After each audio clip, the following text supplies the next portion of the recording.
So hello everyone, and I'm super pleased to welcome here Ross Shemeliak, co-founder and COO at Stobox.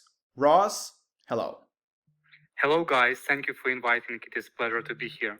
It's super nice to have you here, and actually today we will talk about the situation in the crypto space and your actually predictions for 2022, what we should be prepared for, and what is going to be the picture of this year for people who are really interested in crypto. But actually this year has been tough for many investors, especially for crypto investors, because Bitcoin, it actually dropped a lot more than 50%.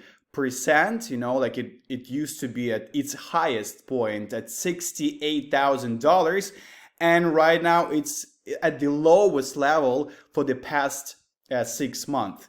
And actually other cryptocurrencies like Ethereum, they followed this trend, unfortunately, and there are like many reasons why it is happening. And this is probably inflation and the war in Ukraine and probably US monetary policy as well. But you will totally tell us more about like why it is happening.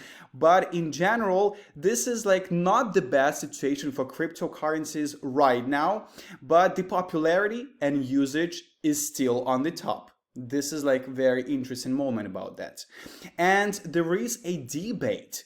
Either this area should be controlled by governments, and in particular by US government. So tell me and tell for our viewers more about the regulation of this space right now, and what should we expect in 2022? Thank you, Taras. It is a very interesting topic and completely agree with you. It was a hard year due to COVID, due to the war in Ukraine, and in general, the political and economical environment at this point. That's why we see that a lot of going on. Regarding the regulation that we currently have and what you can expect in the future time, what we see currently is that big guys are entering the crypto market. And in general, it is great. And it automatically means that regulation is coming because big guys want to have very clean rules on the market so they can put their money and get benefits from it. And it is currently one of the most biggest challenges in crypto industry. And you can see that from 2017-18, a lot of crypto exchange becoming regulated. Binance, for example, or Bitfinex, KuCoin, Asian exchanges as well. Why? Because, as you know, guys, we have a regulator, FATF, who recommend and implement a new regulation, and they are very aware about KYC and AML policies. And 3 months ago, for example, in Europe, they released a new laws where all of the transactions in decentralized exchanges that are more of $1,000 need to be AML and KYC. And it is the biggest issue because currently the guys from Uniswap, from PancakeSwap, from 1inch, looking to optimize their products to fulfill this regulation. And it is very interesting from our side, from the investors' side, to see how this will be implemented, because they need completely to change maybe the business models and implement different advanced blockchain solutions for KYC for DEXs. Because in CEXs, it is very straightforward, right? You register, and as in Web2, right? You have your account, you pass KYC and get your verification. But in Web3 and in decentralized exchanges, in the upcoming years, we will see the innovative solutions such as their KYC tokens, where when you will pass the KYC, you will be assigned with non-movable KYC token, which means that you pass KYC and you can use your wallet, decentralized wallet, in Web3 application. And it is very interesting. And we at Stobox, we predicted that 4 years ago, and our products were optimized from day one. That's actually interesting because like this is like a like these hard times, they give like some new solutions to the world and to people who really deal with it. And that's which is interesting about that, because everyone thinks that, okay, if it's like on the low right now, probably there is like no chances of like getting better. But in general, it looks totally different, right? Right, and that's why in Stobox, from day one, we optimized our products because we touching security tokens, the regulated securities. That's why all of our products are optimized from the KYC and Yeah. ML perspective. So you first of all need to pass KYC, then to use our products. And in general, it is very interesting topic regarding the regulation, because where is this line between the manipulating Yes. of the market and their free opinion in a democratic world? For example, GameStop case, where you can see that a crowd of people have the influence through the Reddit to their stock exchanges, or Elon Musk when he tweets something in his Twitter. From one side, it is manipulating of the market because he has a big influence, and from the other side, it is democratic world. Everybody can share what they want. Yeah, but somehow like with Musk, they kind of like find points where he manipulates. So like actually governments know how to pick these things, but this is like totally another topic. I just wanted to ask you about Terra.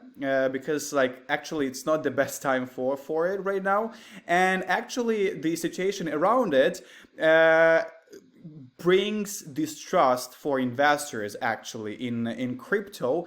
So what do you think, like in your opinion, what actually happened with Terra, and why actually governments do not protect users, having in mind this situation?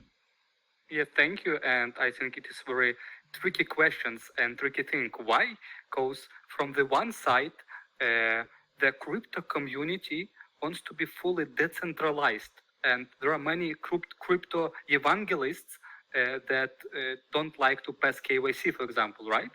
And from the other side, many of common investors, public investors, wants to be protected by the government, and it is the big gap between two this paradigm, and it is very straightforward. Uh, you have regulation or you don't have regulation.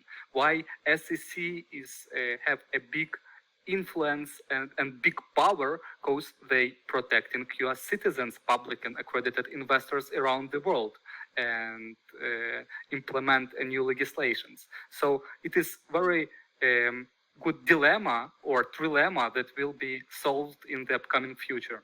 Yeah.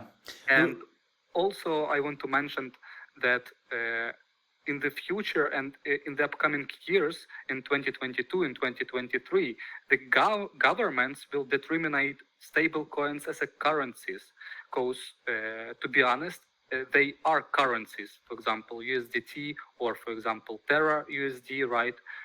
Or for example BUSD. And we see currently a big applications in the world, in the crypto exchanges, where you store these assets in stable price to be protected from the price fluctuation. That's why it is the currencies, and I think that regulation will come, and we will not see in the future such as cases. For example, as in 2017, BitConnect crashed, and it pushed the regulation forward. I think we'll see it this time as well. And if we talk about their stable coins, right, very tricky thing is CBDC, because CBDC are growing in China, for example, in Asian market and in US, and they have a big impact with a blockchain slogans about CBDC. It is blockchain in currency, it is decentralization. But from the other side, in China, in the crypto yuan, they implement technologies such as burning your money, your salary, if you not bought something in 3 months. And in this case, they pushing the economics, buy some goods and services. If you don't spending your money for 3 months, your money will burn. And Interesting. it's a very interesting case. Yeah, but this is like a working model, right? I mean, this is like very encouraging for people to spend the money. There is actually this debate actually about, centralized and decentralized exchanges and platforms, and there is like still like no exact answer like which one is better and which one is better like to use, so maybe you can kind of like shortly and precisely explain about trading crypto assets, using centralized exchanges or decentralized. Mm-hmm. Yeah, thank you. I think that currently and in the upcoming future, centralized exchange will fit more for institutional clients because they have the big amounts of the money and usually they using the banks, right? And they want to see their rules and they want to see the proprietary solutions and centralization of their funds. But if we talk about the public investors, I think that in upcoming future, DEXs will break CEXs, and because currently we see a big community-driven businesses such as Uniswap, how much fund they have, and more common people will enter the DEXs because it is automated, because you can see that currently their new amount of blockchain wallets in MetaMask are growing, and it is great for the industry, and it will push the implementation of Web3, where you have only your blockchain wallet that you connect to some application, and you don't need the registering or set up the password. So I think that DEXs will fit more for their common public investors. Interesting. And in our case, in 2 weeks, we will release our decentralized exchange for security tokens. And it is also a very interesting topic because we will release one of the first DEXs, which will be optimized for security tokens, for digital securities. Because PancakeSwap, Uniswap, they perfectly fit for the crypto, but when you talk about the securities of the private companies, it is more complicated. And if you will list your, for example, securities on Uniswap and some guy from Afghanistan will participate, you will have the problems. That's why you need to have this optimization. And we will release this product with our first client, and it will be the first case in the world of security tokens using Binance Smart Chain on the secondary market. Yeah, that's super nice. Actually, I mean, like you already started like mentioning about the projects that your company is gonna like launch very soon, and so maybe like already let's switch to this part. So what other things your company is right now proud of working on, and what's gonna be like in the near future that like this is like totally what this sector needs? Yeah, thank you. In general, we are already 4 years on the market and we building the digital assets ecosystem. And we are currently top 5, Stobox is top 5 turnkey tokenization providers in the world. And what we do, we help private companies tokenize their securities. It means moving from paper to blockchain. For what? It works usually for fundraising. So it's like a tool for compliant digital crowdfunding where you can attract capital worldwide completely online using your shares on the blockchain.